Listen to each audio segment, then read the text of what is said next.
बरसा दी हैं। यूपी के उन किन्नरों को भी वृद्धाश्रम की सुविधा दी जाएगी जिनका इस दुनिया में कोई नहीं है। इन सभी किन्नरों को गरिमा भवन में रखा जाएगा। ट्रांसजेंडरों को अक्सर ये शिकायत रहती थी कि समाज में उन्हें कभी अपनाया नहीं गया, उनके दुख दर्द में कभी शामिल कोई नहीं हुआ। अब योगी सरकार की सराहनीय पहल ने ट्रांसजेंडरों के चेहरों पर खुशियां लाने की पहल की है। इसी पर बात करेंगे, उससे पहले ये रिपोर्ट देखिए।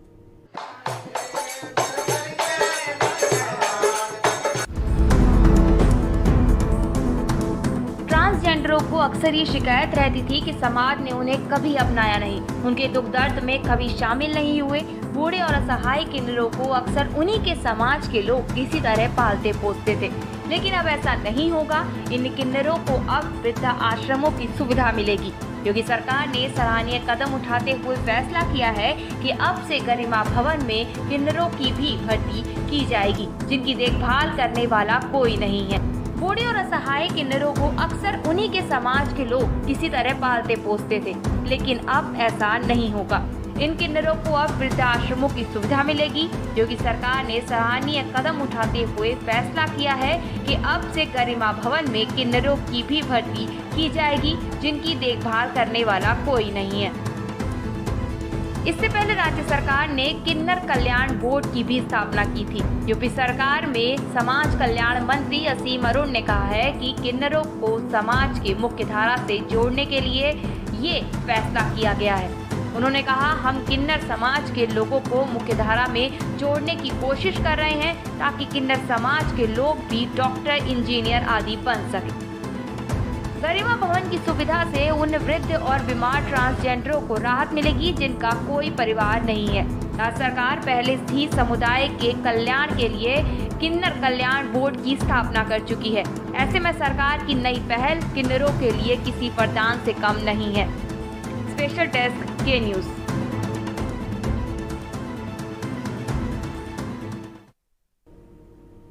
तो पहली बार उत्तर प्रदेश में किन्नर कल्याण बोर्ड का गठन किया गया योगी सरकार के द्वारा, और अब जो सौगात दी गई है, गरिमा भवन बनाया जाएगा जहां पर जो किन्नर हैं, जो वृद्ध हो जाते हैं, जिनके पास कोई काम नहीं होता, उनको वहां पर रखा जाएगा, या फिर ऐसे लोग भी जो जिनका स्वास्थ्य ठीक नहीं है। तो एक बड़ी सौगात है मुख्यमंत्री योगी आदित्यनाथ की, और जिसका लोग स्वागत भी कर रहे हैं। किन्नर समाज इसको लेकर काफ़ी खुश नज़र आ रहा है, उत्साहित है कि कभी कितनी सरकारें उत्तर प्रदेश में आई, किसी ने उन पर ध्यान नहीं दिया। हालांकि कई सारे जो सामाजिक संस्थान हैं, समाज सेवी हैं, उन्होंने ज़रूर पहल की है। इनको कैसे बेहतर किया जाए, इनके समाज के दुख को समझा, दर्द को समझा, लेकिन सरकार जो है, किसी सरकार ने इस पर ध्यान नहीं दिया। लेकिन अब उत्तर प्रदेश में योगी सरकार ने इसको लेकर पहले तो किन्नर कल्याण बोर्ड का गठन किया, और अब गरिमा भवन की बात सामने आई है। और इस गरिमा भवन में जो किन्नर स्वस्थ नहीं हैं, जिनकी उम्र ज़्यादा हो गई है, उनको वहाँ पर सुविधाएं दी जाएंगी। उनके लिए ये भवन का निर्माण किया जा रहा है, जिसको लेकर चर्चाएं तेज़ हो गई हैं। जो किन्नर समाज है काफ़ी खुश नज़र आ रहा है और तारीफ कर रहा है कि कोई तो सरकार है ऐसी जिसने हमारे समाज के बारे में भी सोचा है।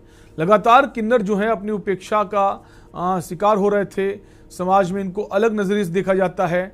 इसको लेकर भी बड़ी लड़ाई लड़ी गई, लेकिन अब सरकार के द्वारा इन पर ध्यान देना एक बेहतर कदम, एक सराहनीय कदम माना जा रहा है, और बाकी जो सरकारें हैं देश में, उनके लिए एक नज़ीर साबित हो रहा है। उसको लेकर किन्नर समाज काफ़ी खुश है, उत्साहित है कि किसी सरकार ने तो हमारे बारे में सोचा है। इसी पर बात करें, कुछ खास मेहमान भी जुड़ेंगे।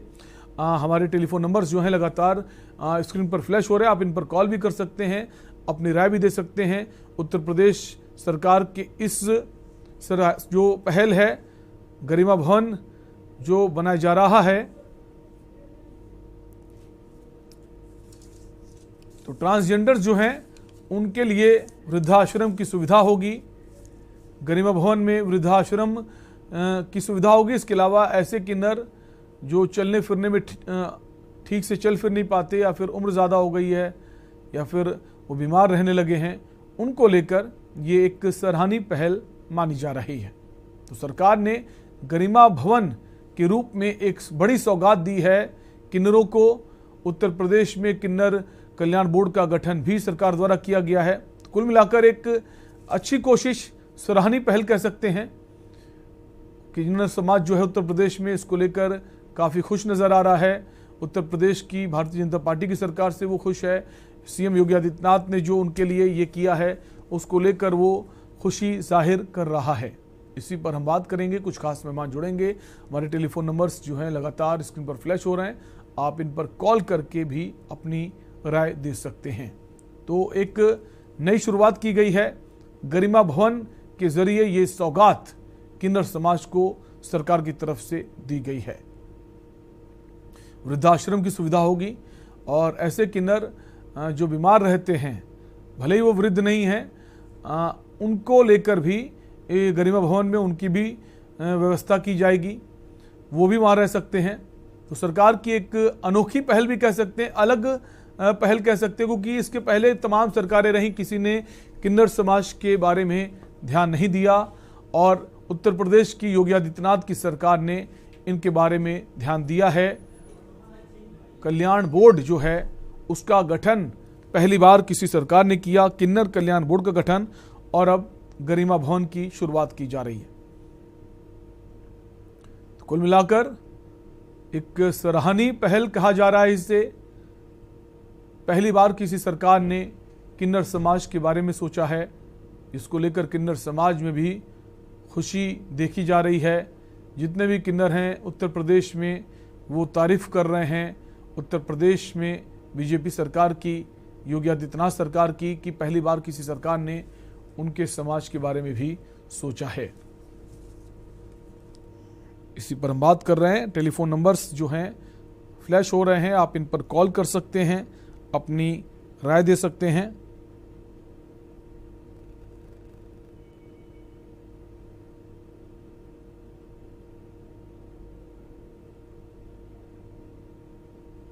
तो उत्तर प्रदेश सरकार की बड़ी सौगात किन्नर समाज को।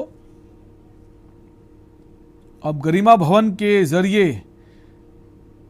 एक संदेश देने की कोशिश की है कि जो ट्रांसजेंडर वर्ग है वो अपने आप को अकेला ना महसूस करे, उसके पीछे सरकार खड़ी है। उनकी जो भी समस्या होंगी उन्हें सुना जाएगा, क्योंकि कल्याण भवन जो भी बोर्ड है, किन्नर कल्याण बोर्ड पहले ही बनाया जा चुका है। अगर किसी भी किन्नर समाज में किसी तरह की कोई समस्या हैं, वो वहाँ पहुँच सकते हैं, अपनी बात कह सकते हैं।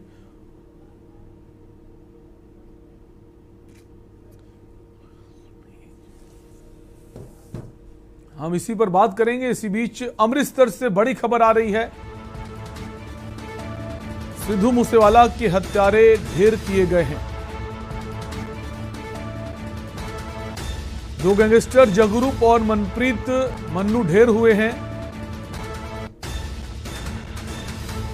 पुलिस मुठभेड़ में मारे गए दोनों गैंगस्टर।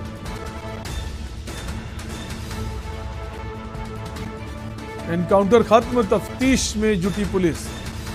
सिद्धू मूसेवाला में ये दोनों आरोपी थे जिन्हें पुलिस मुठभेड़ में ढेर किया गया है। दो गैंगस्टर जगरूप और मनप्रीत मन्नू को एनकाउंटर में ढेर किया गया है। मुठभेड़ में 3 पुलिसकर्मी घायल हुए हैं और ये दोनों गैंगस्टर मारे गए हैं। गैंगस्टर के पास से AK-47 राइफल भी बरामद हुई है। एनकाउंटर फिलहाल खत्म हो गया है और बाकी तफ्तीश में पुलिस जुटी हुई है। अमृतसर से इस वक्त की बड़ी खबर आपको बता रहे हैं। सिद्धू मूसेवाला जो हत्याकांड था उसमें ये दोनों आरोपी थे, जगरूप, मनप्रीत। इन दोनों को ही पुलिस मुठभेड़ में मार गिराया गया है। वहीं 3 पुलिस वाले भी घायल हुए हैं। एनकाउंटर खत्म हो गया है, पुलिस तफ्तीश में जुट गई है। गैंगस्टर्स के पास से AK-47 भी बरामद की गई है।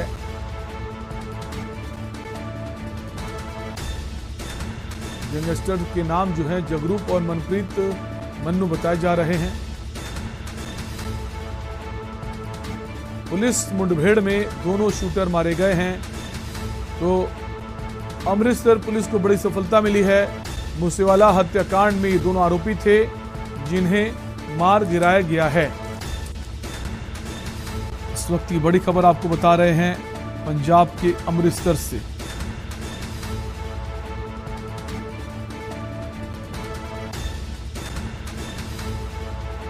दोनों शार्प शूटर ढेर हो गए हैं। डीजीपी भी मौके पर पहुंचे हैं।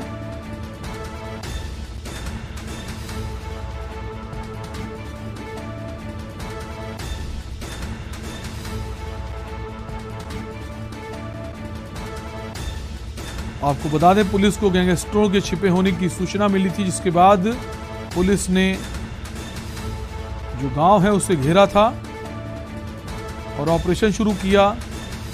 गैंगस्टर जो थे उनकी तरफ से पुलिस पर फायरिंग की गई और जवाबी कार्रवाई में दोनों शार्प शूटर को ढेर कर दिया गया है।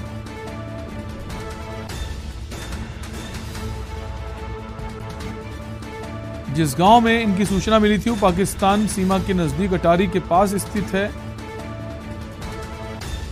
जहां पर ऑपरेशन चलाया गया और जगरूप और मन्नू दोनों को पुलिस ने मार गिराया है।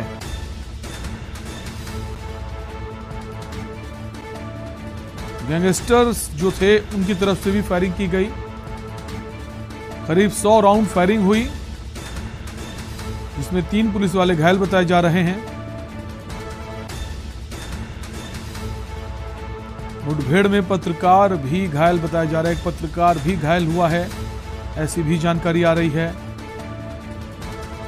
बड़ी खबर इस वक्त आपको पंजाब के अमृतसर से बता रहे हैं।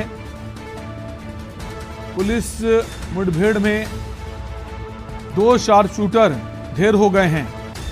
सिद्धू मूसेवाला हत्या में इन दोनों का नाम था, दोनों आरोपी थे।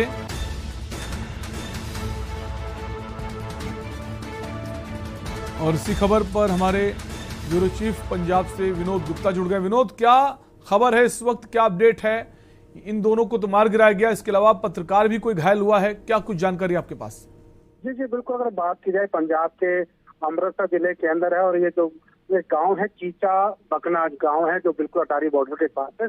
यहाँ पर जो एसटीएफ है पंजाब पुलिस को एक सूचना मिली थी कि सिद्धू मूसेवाला में मर्डर में जो 2 व्यक्ति शामिल थे, गैंगस्टर शामिल थे, जिनका नाम बताया जा रहा है जगरू रूपा और मनप्रीत और मनु सुखा, दोनों वहां छिपे हुए थे। तो पुलिस इनको पकड़ने जाती है तो उनके ऊपर गैंगस्टर जो है AK-47 के साथ एक पिस्टल के साथ हमला करते हैं और काफी लंबे समय तक ये जो गैंगस्टर और पुलिस के बीच का जो मुठभेड़ चली है, लगभग 5 घंटे मुठभेड़ चली है।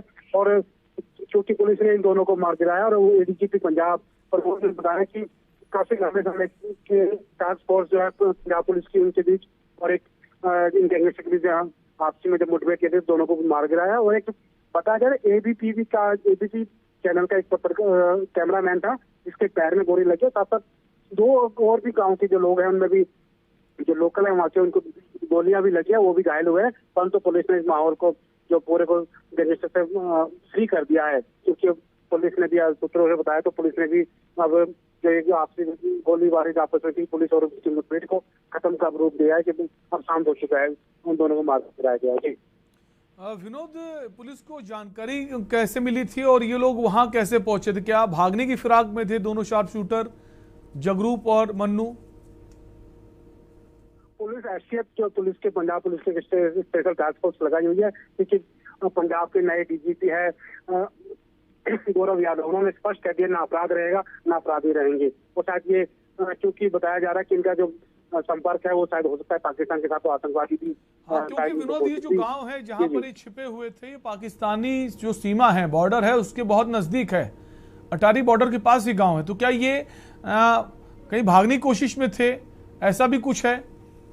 गांव है और ये पुरानी कोई हवेली थी यहाँ पर, वहाँ पर कई घंटों से छिपके बैठे थे। पुलिस को जब सूचना मिली है तो शायद हो सकता है ये पाकिस्तान भागने की फिराक में हो, क्योंकि पाकिस्तान के संपर्क में भी बताया जा रहा है, क्योंकि अभी पुलिस ने पूरी तरह से आधिकारिक रूप से ध्यान नहीं दिया है। परंतु शायद हो कुछ समय के बाद अब जो मुठभेड़ खत्म हो चुकी है, पुलिस भी अब आके सामने ध्यान देगी। जी विनोद, कितने घंटे मुठभेड़ चली? सुना है कि कई राउंड्स फायरिंग हुई है दोनों तरफ से।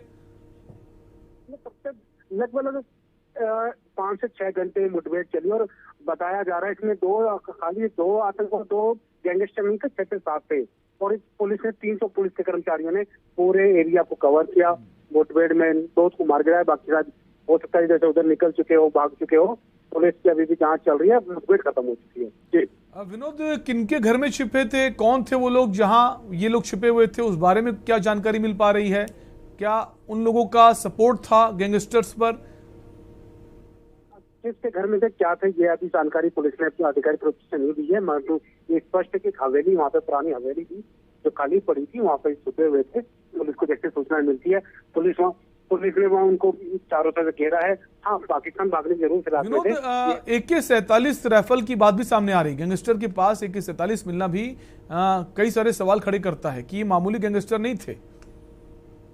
मारे गए, इनकी बात है कि AK-47 और एक पिस्टल बरामद हुई है।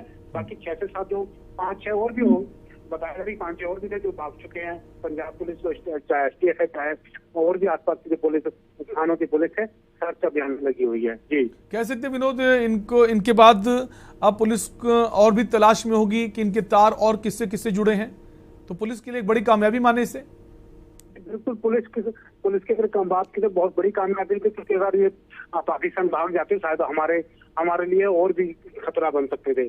पुलिस ने जरूरी है लगातार जिस तरह से गैंगस्टर्स का पूरा सिंडिकेट इस वक्त पंजाब, हरियाणा, राजस्थान में चल रहा है, उस पर कहीं ना कहीं इस खबर के बाद उनमें कहीं ना कहीं डर पैदा होगा। शुक्रिया विनोद तमाम जानकारी के लिए। तो अमृतसर से खबर आपको बता रहे हैं, जहां सिद्धू मूसेवाला हत्याकांड के दो आरोपी थे, जगरूप और मन्नू, इन्हें मार गिराया गया है। पंजाब के अटारी बॉर्डर के पास एक गांव में ये छिपे हुए थे।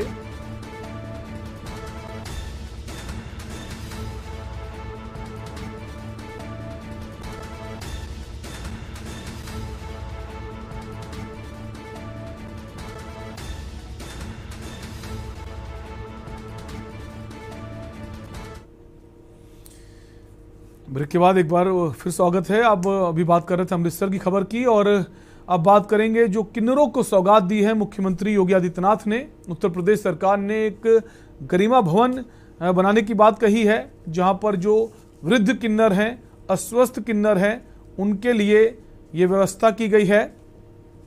इसी पर हम बात करेंगे। हमारे साथ डॉक्टर रोहित मिश्रा जुड़ गए हैं, सामाजिक कार्यकर्ता हैं। डॉक्टर रोहित, आपका स्वागत है चर्चा में। डॉक्टर रोहित मिश्रा जी, क्या आपको हमारी आवाज आ रही है? जी, एकदम साफ आ रही है आपकी आवाज। सर, कैसे देखते हैं, पहली बार किसी सरकार ने किन्नर कल्याण बोर्ड का गठन किया और उसके बाद अब गरिमा भवन की सौगात दी जा रही है किन्नरों को। देखिए, अभी तक क्या है, जो हमारा समाज है, हमारे समाज में जो किन्नर हैं, जो ट्रांसजेंडर्स हैं, उनकी बहुत ज्यादा एक्सेप्टेंस अभी भी नहीं है, जबकि हम 21वीं सदी में हैं, चल रहे हैं। बहुत सारी फिल्में इन पर बनी हैं और बहुत सारा जो सामाजिक कार्यकर्ता हैं वो काम भी करने की कोशिश कर रहे हैं, लेकिन जो एक्सेप्टेंस है ट्रांसजेंडर्स की या किन्नर की, वो हमारे समाज में अभी भी नहीं हो पाई है। ऐसे में योगी सरकार, या यूं कहें कि उत्तर प्रदेश सरकार का ये जो कदम है, ये कदम नहीं बल्कि ये मील का पत्थर साबित होगा।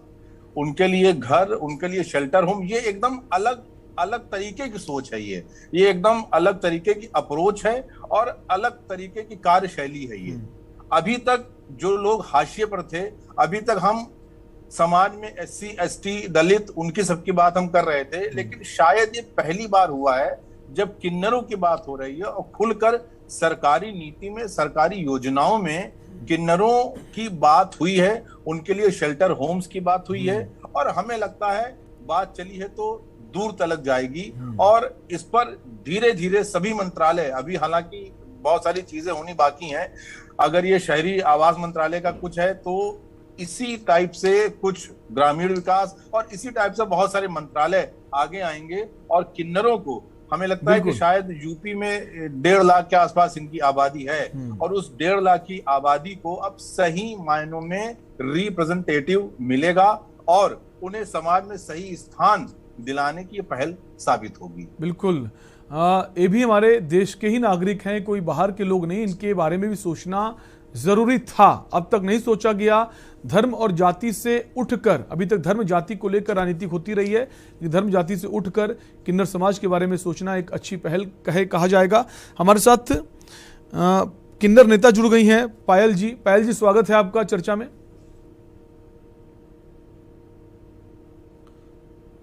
पायल जी, हम चाहेंगे आप अपने फोन को अनम्यूट कर लें ताकि आपकी आवाज हम तक पहुंच सके।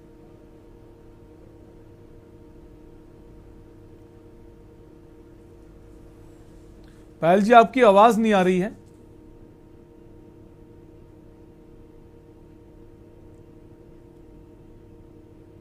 पायल जी के पास हम आएंगे। डॉक्टर रोहित मिश्रा जी हमारे साथ बने हुए हैं। डॉक्टर रोहित मिश्रा जी, आप ही के पास आएंगे। ये नजीर पेश की है उत्तर प्रदेश सरकार ने, तो क्या आप ये माने कि जो बाकी राज्य सरकारें हैं उनकी तरफ से भी जो उनके राज्य में ये एक समाज है उनके बारे में सोचा जाएगा? जी, देखिए, जो बाकी जो 30 राज्य भारत के हैं, जो भारत के अभिन्न हिस्से हैं, जैसा अभी आपने कहा कि जिस तरह से ये राज्य भारत के अभिन्न हिस्से हैं, उसी तरह से किन्नर भी हमारे समाज के अभिन्न हिस्से हैं। हम इनसे अलग होके कोई भी बात सोच नहीं सकते हैं। हमें कहीं ना कहीं अपनी नीति में, अपनी योजनाओं में और अपनी कार्य योजनाओं में इन्हें शामिल करना ही होगा।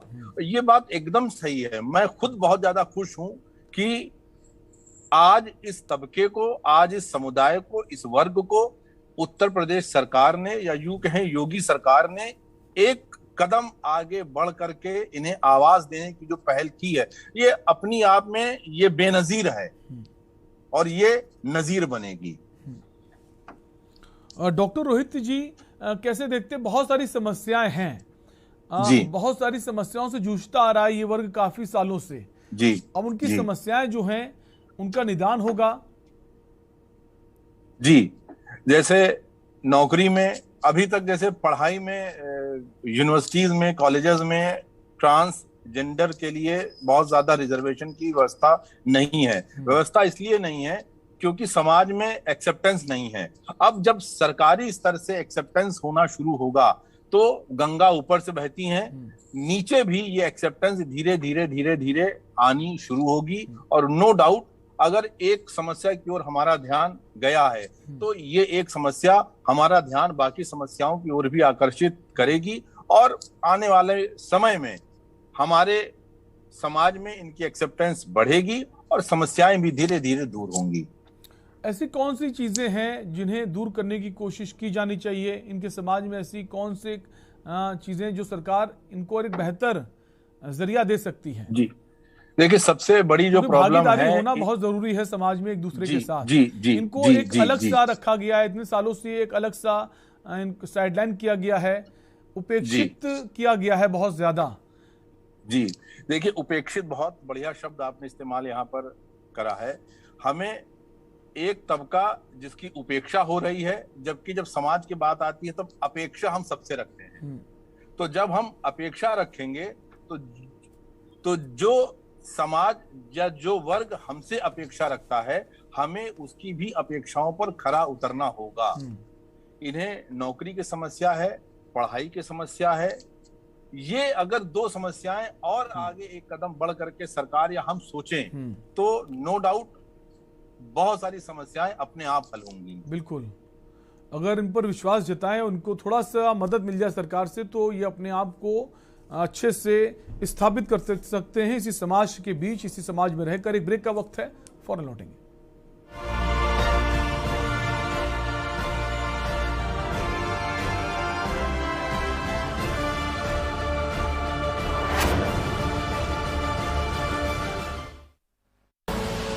आप देख रहे हैं के न्यूज, खबरों का सारथी।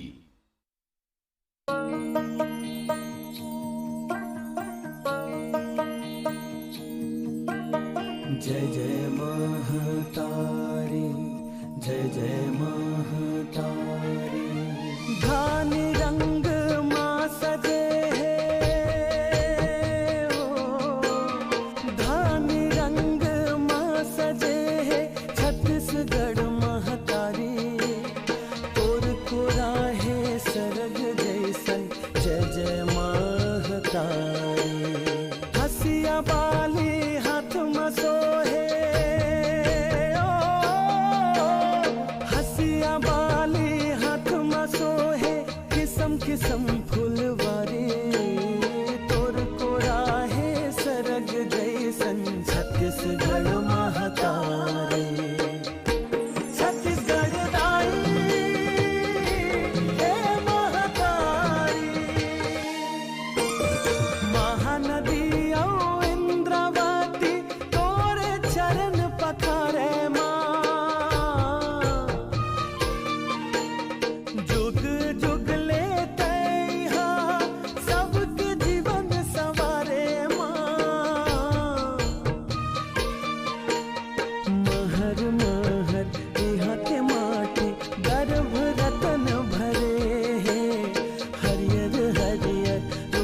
समझा देते हैं। प्यार से समझाएंगे।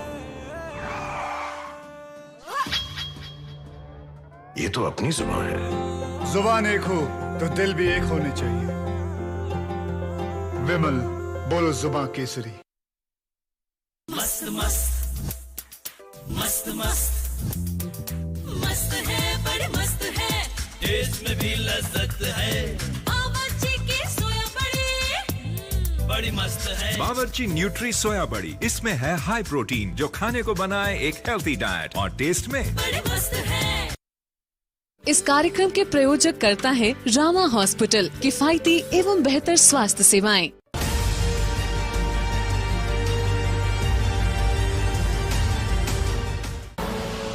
आप देख रहे हैं के न्यूज, खबरों का सारथी।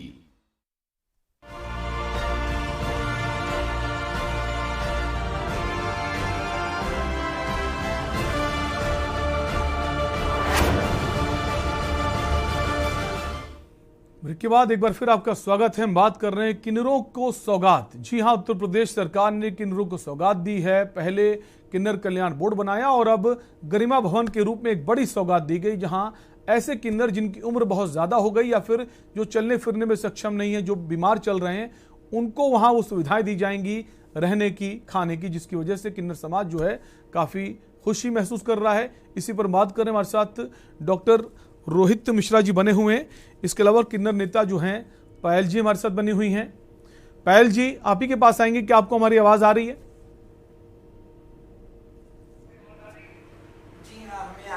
जी, आपकी आवाज भी हमारे तक पहुंच रही है। आप ही से जानने की कोशिश है कि काफी वक्त से किन्नर समाज की अनदेखी की गई, किसी सरकार ने नहीं सोचा, अब पहली बार एक किन्नर कल्याण बोर्ड का गठन किया उत्तर प्रदेश में योगी सरकार ने, और अब गरिमा भवन कैसे देखती हैं? हम चाहेंगे आप अपने विचार हमारे दर्शकों से साझा करें। जो अभी तक मौजूदा सरकार ने जो हमारे लिए किन्नर बोर्ड बनाया है, तो वो हमें अच्छा लगा कि उन्होंने किया ऐसा और सोचा उन्होंने।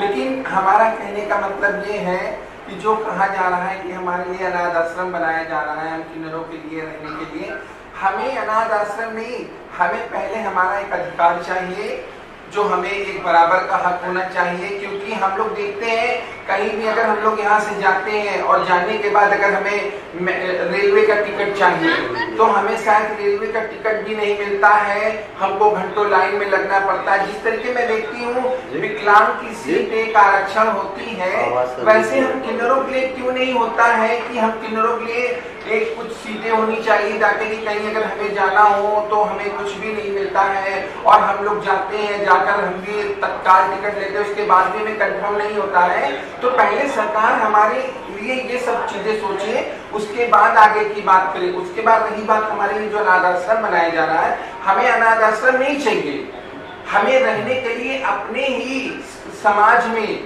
रहने के लिए उनसे घर चाहिए। अगर हमें देना चाहते हैं तो हमें घर दें, क्योंकि हम लोग इतने अनाथ नहीं है, अभी ऊपर वाले की दया है, आप लोग के उससे आशीर्वाद से हम लोग इतने अनाथ नहीं, हम लोग रहते हैं अपने गुरुओं के पास में ही। लेकिन हमारे पास कोई जरिया नहीं होता है कि हम अपने गुरुओं के लिए कुछ कर सके या हम उनके लिए। तो मैं कहती हूँ सरकार से अगर कुछ करना ही है तो कम से कम उन लोग की पेंशन बांधे, ऐसी बांधे महंगाई के हिसाब से कि हम किन्नरों को काम कर सके और हम लोग समाज में जो है अपना आगे का कार्य बढ़ा सके। तो हमें अनाथ आश्रम नहीं चाहिए, हमें चाहिए बराबर का हक, दर्जा। कल को हमें कोई फाइनेंस कराना होता है तो हमारे पास कोई ऐसा साधन पायल जी, जो वृद्धाश्रम की बात आ रही है उनके सबके लिए नहीं है। ऐसा नहीं कि सरकार को लगता है कि ये अपने आप में सक्षम नहीं है, ये भार हैं, बोझ हैं, ऐसा कुछ भी नहीं है जैसा आप सोच रही हैं। ये वृद्धाश्रम की बात हो रही है। जो किन्नर जिनकी उम्र बहुत ज़्यादा हो गई है, उनका कोई ठीक से ख्याल नहीं रख पा रहा है, ये उनके लिए है।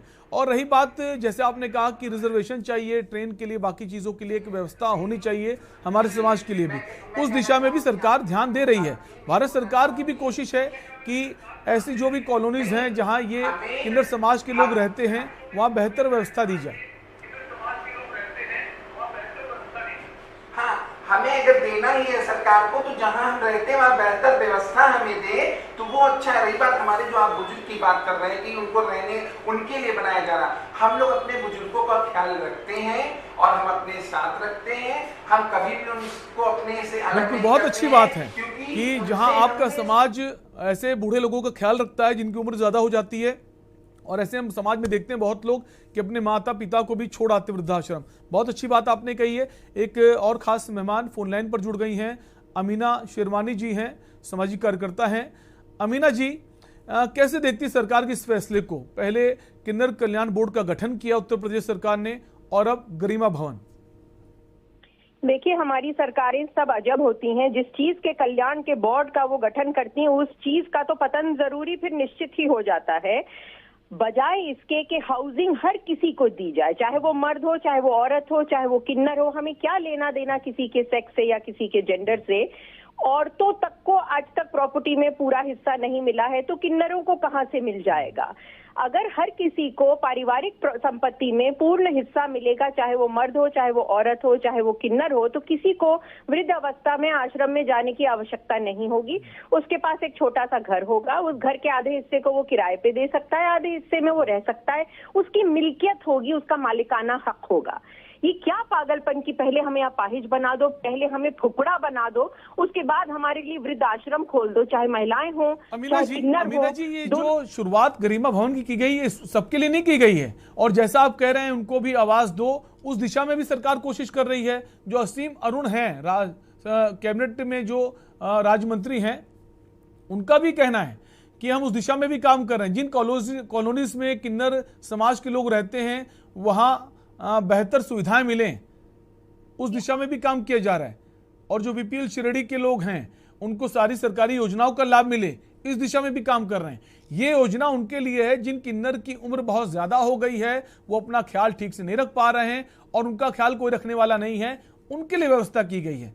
तो सरकार की कोशिश अच्छी है, इसको ये नहीं कह सकते सरकार ने अच्छा काम नहीं किया है। अमीना जी, हम फेंक देते हैं, वो पहली बार कोई सरकार इस दिशा में काम कर रही है, उसको तो अप्रिशिएट करना चाहिए। मैं कह रही हूँ, किन्नर समाज में बुजुर्गों को कभी फेंका ही नहीं जाता बाहर। वो अपने बुजुर्गों की हम नॉर्मल पुरुष और मर्दों से, औरत मर्दों से ज्यादा सेवा करते हैं। तो किन्नर समाज पर ये दोष ना लगाया जाए की बात नहीं हो रही है। अमीना जी, फिर आप दूसरी तरफ ले जा रही चीज को, फेंकने की बात नहीं हो रही। और पायल जी बैठी हुई थी, उनका भी कहना था हम गुरुओं का सम्मान करते हैं, बहुत अच्छी बात है, लेकिन अगर कोई परेशान है चलने फिरने में, उसको व्यवस्था उसकी अच्छी नहीं है, वो सरवाइव नहीं कर पा रहा है समाज में, उनके लिए किया गया है। कोई जबरदस्ती नहीं किया गया कि आप आकर रहिए। और कल्याण बोर्ड का गठन हुआ है, उसमें बहुत सारी समस्याएं हैं। सोशल मीडिया पे उनके लिए पेज बनाया जा रहा है, वो अपनी समस्याएं बता सकते हैं, उनकी मदद की जाएगी। और बाकी जो सरकारी योजनाएं, उनका लाभ उनको कैसे मिले, इस दिशा में भी काम किया जा रहा है। देखिए, मैं तो जानती हूँ कि जो परिवार कर सकता है वो सरकार बिल्कुल नहीं कर सकती। सरकार फेल हो जाती है क्योंकि सरकार के पास इंडिविजुअल केसेस में जाकर हर किसी की देखभाल करने का सामर्थ्य नहीं है। वो सार्वजनिक रूप से भी हम लोग की देखभाल नहीं कर पा रही, सरकारी अस्पताल तक नहीं चलवा पा रही, उनमें ऑक्सीजन की कमी हो रही है। तो योजनाएं, चाहे वो केंद्र सरकार हो चाहे राज्य सरकार, बहुत सारी योजनाएं, बहुत लोग उसका लाभ उठा रहे हैं। और सरकार को दोषी देना इस तरह से ठीक नहीं है। अगर सरकार, पहली बार किसी सरकार ने कोई बोर्ड का गठन किया, उसकी तारीफ की जानी चाहिए। सरकार की मंशा, नियत तो अच्छी है, नहीं सरकार को क्या जरूरत थी गरिमा भवन बनवाने की। और दूसरी चीज, समाज के नाते बाकी लोगों की भी जिम्मेदारी बनती है, सिर्फ सरकार नहीं, ठेका नहीं ले रखा है सबका। जो बाकी जो सामाजिक कार्यकर्ता हैं, जो संस्थाएं, उनकी जिम्मेदारी भी बनती है कि इस दिशा में उनको भी काम करना चाहिए। फिलहाल आपका बहुत बहुत शुक्रिया, आप हमारे साथ जुड़ी। एक कॉलर जुड़ गई है लखनऊ से, शोभा जी। शोभा जी, आप अपनी राय दे सकती हैं। जी जी जी जी। शोभा जी, आपकी आवाज आ रही है, आप अपनी बात कह सकती हैं। जी जी जी।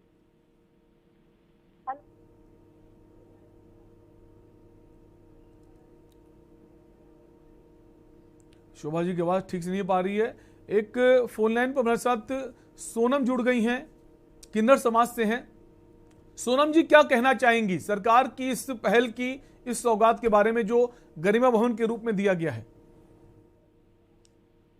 सबसे पहले मैं आपको अपना परिचय बताऊं। मैं उत्तर प्रदेश किन्नर कल्याण बोर्ड, राज्य सरकार माननीय योगी आदित्यनाथ जी ने जो नवगठित बोर्ड की गठन किए हैं, उसकी मैं वाइस प्रेसिडेंट हूँ, दर्जा प्राप्त राज्य मंत्री।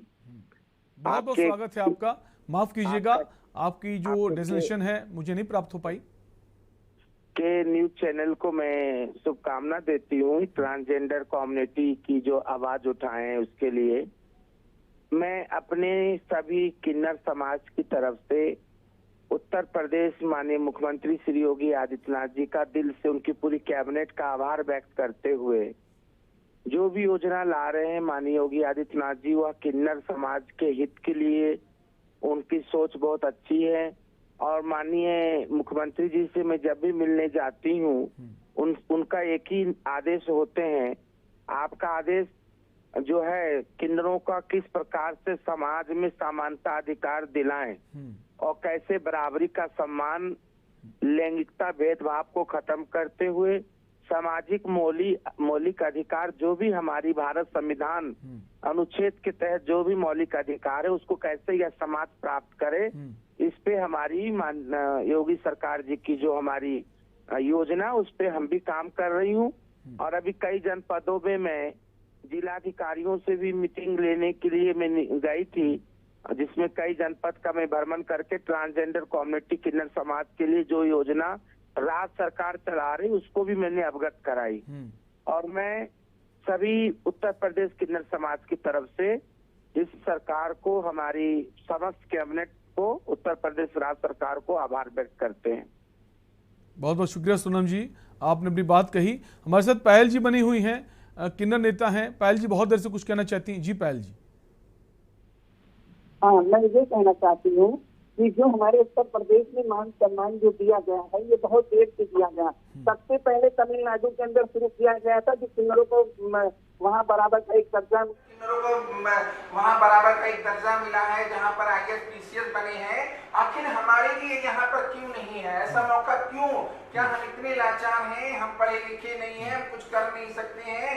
मैं कहती हूँ हमारी भर्तियां क्यों नहीं कराई जाती? अगर किन्नरों के लिए सरकार ने जेल बनाई है, किन्नरों के लिए प्रशासन ने किया है, तो किन्नरों को क्यों नहीं उसमें भर्ती की जा रही है? पायल जी, आपको जानकारी के लिए बता दें कि सरकार इस दिशा में काम कर रही बहुत तेजी से, और कई सारे स्कूलों में एडमिशंस को लेकर भी बात हो रही कि इस स्कूलों में दाखिला दिया जाएगा और वो भी बाकी लोगों की तरह अपनी पढ़ाई स्टडी कर सकते हैं। पायल जी, कहीं कोई नहीं है, ऐसा कुछ भी नहीं है। जिसके पास बैठो उनसे दूर उठ के भाग जाता है, कोई हमसे बात करना पसंद नहीं करता, कहता इनके साथ फोटो कौन खिंचाएगा? ये तो मैं देखती हूँ ना, मैं किन्नर हूँ ना, मुझे मालूम है ना समाज में चल के क्या हालत है हम लोग की इस तरीके की। हमारे साथ ऐसा कुछ भी नहीं है। मैं एक समय से लड़ रही हूँ इस चीज को लेकर, 2001 से मैं लड़ाई लड़ रही हूँ। आज तक मुझे सम्मान नहीं मिला, आज तक वो बातें चीजें नहीं आई हैं कि हम लोग एक कुछ सामान खरीद सके, अपने लिए कुछ कर सके। अरे पायल जी, शुरुआत तो सरकार कर रही ना, और सरकार ने शुरुआत की है। पायल जी, सरकार ने शुरुआत की है, उसकी तारीफ करनी चाहिए।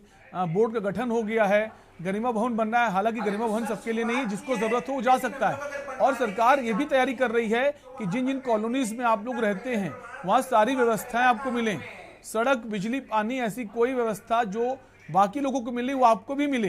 बीपीएल श्रेणी के कार्ड के जो लाभार्थी हैं वो फायदा आपको मिले। स्कूलों में प्रवेश कराने की भी दिशा में सरकार काम कर रही कि जो ऐसा समाज है जो पढ़ाई नहीं कर पा रहा है उसको स्कूलों में दाखिला दिलाया जाए। तो सरकार की नियत मंशा तो साफ है कि किन्नर समाज का उत्थान कैसे हो, ये अपने आप को सशक्त कैसे बनाए, उस दिशा में सरकार ने काम करना शुरू कर दिया। अच्छा काम कर रही, मैं इसको गलत नहीं कह रही सरकार को, मैं किसी चीज को लेके, लेकिन मैं कहती हूँ सरकार ऐसा क्यों नहीं करती? हम लोग अगर कोई आधार ID बनवाने जाते हैं तो वहां पर कहते हैं अपना जन्म प्रमाण पत्र दो, तुम पैदा वो पायल जी इसलिए कि अभी उसी पर सरकार बात कर रही थी। सरकार की जो मंत्री हैं असीम अरुण जी, उनका कहना है कि बहुत सारे फर्जी सर्टिफिकेट रजिस्ट्रेशन करवाए जा रहे हैं। बहुत सारे ऐसे लोग हैं जो अपना रजिस्ट्रेशन करवा रहे हैं, तो किन्नर समाज, वो लोग किन्नर समाज से हैं ही नहीं, तो उनको भी वेरीफाई किया जा रहा है। आपके माध्यम से एक चीज और बोलना चाहूंगी, मैं आपके माध्यम से एक चीज और बोलना चाहूंगी कि ये जो किन्नर गठन बनाया गया है, सरकार ने बनाया है, इसमें किन्नर अध्यक्ष क्यों नहीं बन रहा है? अगर किन्नर गठन बनाया गया, महिला गठन बनता है तो उसमें महिलाएं रहती हैं, पुरुष का कोई गठन तो किन्नर गठन में अरे तो वाइस प्रेसिडेंट बना दिया गया है और जो अध्यक्षता इसलिए नहीं बनाया जा रहा है कि मुख्यमंत्री योगी आदित्यनाथ ने कहा है उसकी जिम्मेदारी मेरी है, मैं उस पर नजर रखूंगा, मैं मॉनिटरिंग करूंगा कैसे काम हो रहा है, इसलिए नहीं बनाया गया है। मुख्यमंत्री खुद उस पर ध्यान दे रहे हैं, इससे बड़ी बात क्या होगी पायल जी? हमारे पूर्व मुख्यमंत्री अखिलेश यादव जी ने हमें प्रदेश अध्यक्ष बनाया, किन्नर सभा का हमको बनाया कि ताकि अगर कल को कुछ होता है तो आप अपना किन्नर समाज खुद समझें। तो मैं कहती हूँ ये मौजूदा सरकार ऐसा क्यों नहीं करती? चलिए, हमारी कोशिश है जो आपने कहा है ये आवाज सरकार तक पहुंचे और अध्यक्ष के तौर पर भी किसी की नियुक्ति हो। कॉलर जुड़ गए हमारे साथ, शोभा लखनऊ से। शोभा जी, आप अपनी बात कह सकती हैं। हाँ जी, के न्यूज का धन्यवाद कि आपने मुझे बोलने का मौका दिया। हेलो जी, आपकी आवाज आ रही है। के न्यूज का धन्यवाद कि आपने मुझे बोलने का मौका दिया। एक्चुअली योगी जी बहुत ही अच्छा काम कर रहे हैं, बहुत ही सराहनीय काम कर रहे हैं और वो एक जो उनकी सोच है, जो उनका विचार है बहुत यूनिक है, क्योंकि अभी तक बहुत कम लोगों ने ऐसे सोचा है और बहुत अच्छा, मैं इसकी सराहना करती हूँ। धन्यवाद। शुक्रिया शोभा जी अपनी बात कहने के लिए। डॉक्टर रोहित मिश्रा जी हमारे साथ बने हुए हैं। डॉक्टर रोहित, कोशिश अच्छी है, नियत अच्छी है, मंशा अच्छी है, तो कह सकते हैं बहुत सारी जो समस्याएं जैसे पायल जी बता रही हैं उनका भी निदान बहुत जल्दी होगा। ध्यान एक समस्या की ओर गया है तो कोई भी सरकार हो, सरकार रिसर्च, प्रॉपर रिसर्च करने के बाद ही कोई स्टेप उठाती है। अगर एक समस्या की ओर उसका ध्यान गया है तो ये जरूरी है कि उसका ध्यान दूसरी समस्याओं की ओर भी गया होगा, लेकिन सबसे पहले उस समस्या को सुलझाए जाने का प्रयास करा जाता है जो सुलझने में थोड़ा आसान होती है। बाकी धीरे धीरे सामाजिक एक्सेप्टेंस, सोशल एक्सेप्टेंस और एक आमूल चूल परिवर्तन की जो बात यहाँ पर हो रही है, तो परिवर्तन एक सतत प्रक्रिया है और परिवर्तन धीमे धीमे धीमे धीमे होगा। सरकार ने नो डाउट एक अच्छी सोच के साथ एक बड़ा कदम उठाया है और ये कदम दूर तक जाएगा और जैसा मैंने पहले कहा था, ये माइलस्टोनिक कदम है, ये मील का पत्थर साबित होगा। आगे सरकारें इस पर काम करेंगी और धीरे धीरे इस समुदाय की लगभग समस्याओं का समाधान हमारे सामने एक एक करके आता जाएगा। बिल्कुल, समय कम है, आखिरी कमेंट आपसे लेंगे। पायल जी, क्या कहना चाहेंगी जो बोर्ड बनाए उसमें और कौन कौन सी चीजें होनी चाहिए, सरकार को किन चीजों पर और ध्यान देना चाहिए ताकि आपके समाज को और बेहतर बनाया जा सके? पायल जी। मैं माननीय मुख्यमंत्री जी से यही कहना चाहूंगी कि हम किन्नरों पे थोड़ा ध्यान दें, हमारे आधार आईडी जिनके नहीं है उनके बनवाने की कोशिश करें और माननीय मुख्यमंत्री जी अध्यक्ष जो चुना गया है वो किन्नर ही चुने और पूरे किन्नर समाज को बुलाकर पूछ ले, जो किन्नर समाज सबके लिए सोचे उसे अध्यक्ष बनाया जाए ताकि कि हमारे लिए कुछ अच्छा हो सके। सरकार ने जो पहल की है या जो अच्छा इन्होंने किया है तो मैं कहना चाहती हूँ उसे और अच्छा करें ताकि कि हमारी मांगे और हमें रेलवे में भी हमें सुरक्षा दे, ताकि कि कल को अगर हमें कहीं जाना ना होता तो हमें बहुत दिक्कत उठानी पड़ती, चाहे वो बस हो, बस में हमारे लिए फ्री होना चाहिए, हम किन्नरों के लिए फ्री करना चाहिए बस में, क्योंकि बहुत से ऐसे किन्नर जिनके पास पैसे नहीं होते, हमारे बुजुर्ग होते हैं, तो कम से कम बुजुर्ग के लिए ऐसा तो कुछ सरकार करे। हमारे पास कोई काम नहीं है, हमारे पास सिर्फ एक बच्चे, एक परिवार है जो आप लोग के होते हैं, उन्हीं के सहारे हम जी रहे हैं। तो अगर हम उनके सहारे जी रहे हैं, ये हमारी परंपरा जो चली आई है, मैंने सुना है कि इस परंपरा में हमारी ध्यान दे, हमारा सहयोग करें कि हम लोग अच्छे से अपना जीवन काटें। बिल्कुल, और हम उम्मीद करते हैं जो भी आपकी मांगे हैं, जो भी चीजें हैं, वो सरकार उस पर ध्यान दे, उस पर भी काम करे और आपके समाज को सशक्त बनाए और खुद आप गर्व से रह सके, आपको लगे नहीं जैसे बाकी लोग अपने आप को इस समाज का हिस्सा मानते हैं तो हम भी बाकियों से अलग नहीं हैं। फिलहाल आपका बहुत बहुत शुक्रिया डॉक्टर रोहित, आपका भी, और पायल जी आपका भी। तो हम बात कर रहे थे किन्नर समाज को लेकर जो सौगात दी गई है मुख्यमंत्री योगी आदित्यनाथ की तरफ से। और इसी बीच एक बड़ी खबर लखनऊ से आ रही है। यूपी में पीडब्ल्यूडी विभाग में भ्रष्टाचार को लेकर बैठक है। दिल्ली हाईकमान अगले 24 घंटे में बैठक करेगा। जल शक्ति के राज्य मंत्री दिनेश खटीक ने इस्तीफा भेजा है। गृह मंत्री अमित शाह को पत्र लिखकर इस्तीफा भेजा है। भाजपा शीर्ष नेतृत्व से साझा की अपनी नाराजगी। कैबिनेट मंत्री जितिन प्रसाद भी दिल्ली पहुंचे। अमित शाह और बीएल संतोष महत्वपूर्ण बैठक करेंगे। जेपी नड्डा और यूपी के कई बड़े नेता मौजूद रहेंगे। उत्तर प्रदेश को लेकर दिल्ली में होगी अहम बैठक।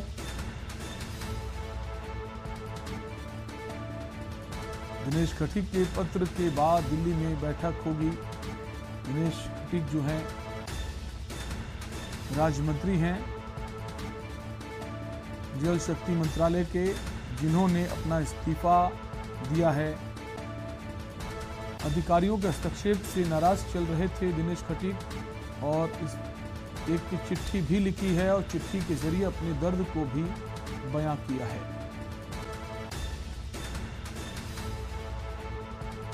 दिल्ली हाईकमान अगले 24 घंटे में बैठक करेगा। कल बैठक में ब्रजेश पाठक भी शामिल हो सकते हैं। तबादले जो हुए तो उसको लेकर ब्रजेश पाठक ने भी नाराजगी जताई थी और कल दिल्ली जा सकते हैं सीएम योगी आदित्यनाथ भी। सूत्रों के हवाले से खबर है सीएम भी दिल्ली पहुंच सकते हैं। यूपी में पीडब्ल्यूडी विभाग में भ्रष्टाचार को लेकर ये बैठक है।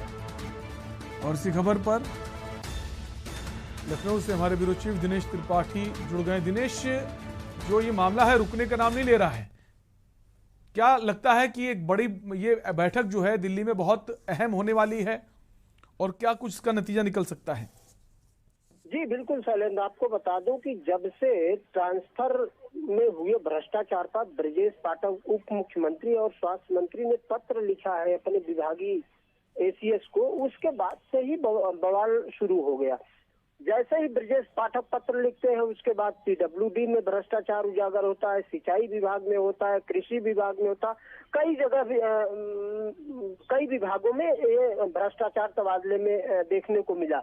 लेकिन उसके बाद जैसे ही ये तूल पकड़ा मामला, जैसे ही मुख्यमंत्री योगी आदित्यनाथ के द्वारा 2 कमेटियां बनाई गई, एक पीडब्ल्यूडी के लिए और एक स्वास्थ्य विभाग के लिए कि वो जांच कर तबादले में हुए भ्रष्टाचार को उजागर करे और उसके बाद उस पर कार्रवाई शुरू हुई, तब तक विभागीय राज्य मंत्री जो है अपने कैबिनेट मंत्रियों को लेकर चर्चा शुरू कर दिए।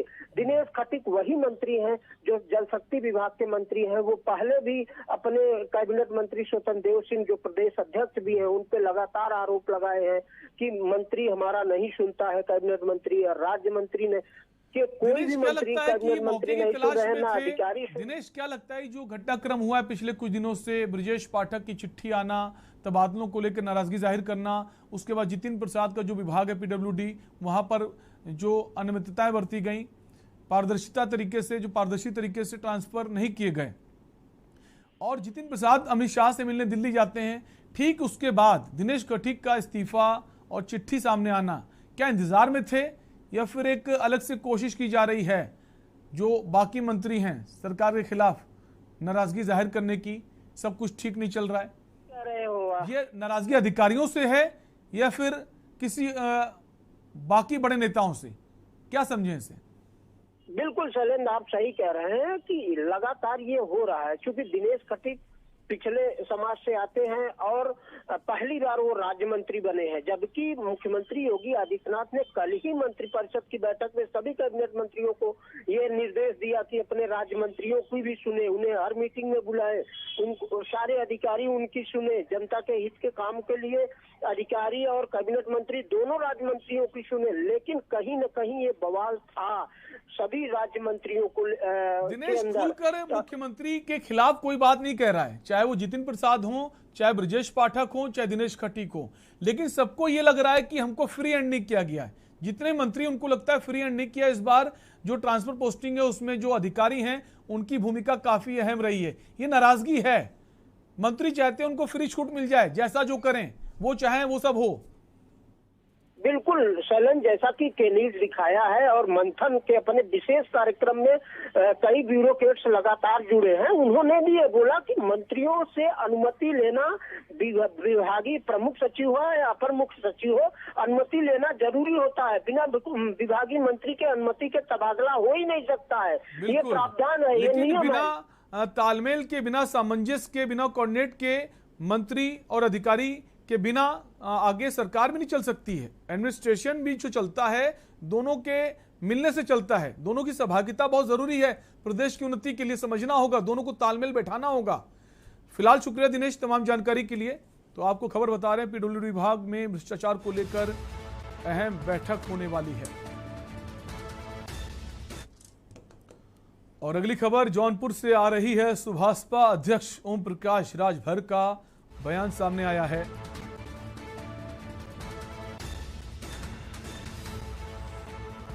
राष्ट्रपति चुनाव में सभी ने वोट मांगा, ये कहना है ओम प्रकाश राजभर का। सपा सिर्फ नफरत की बात करती है।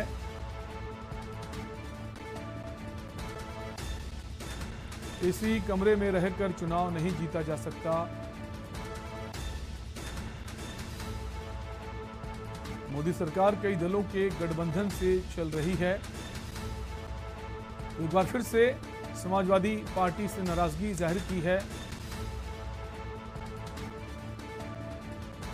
लगातार अखिलेश यादव से नाराज नजर आ रहे हैं। हमें अखिलेश तलाक देंगे तो हम कहीं और जाएंगे, ये भी कह दिया है ओम प्रकाश राजभर ने। सपा सुभाषपा गठबंधन में सब कुछ ठीक नहीं चल रहा है। जौनपुर पहुंचे थे ओम प्रकाश राजभर, जहां उन्होंने ये तमाम बातें कही। तो फिलहाल के लिए आपसे लेंगे इजाजत। देखते रहिए के न्यूज इंडिया। नमस्कार।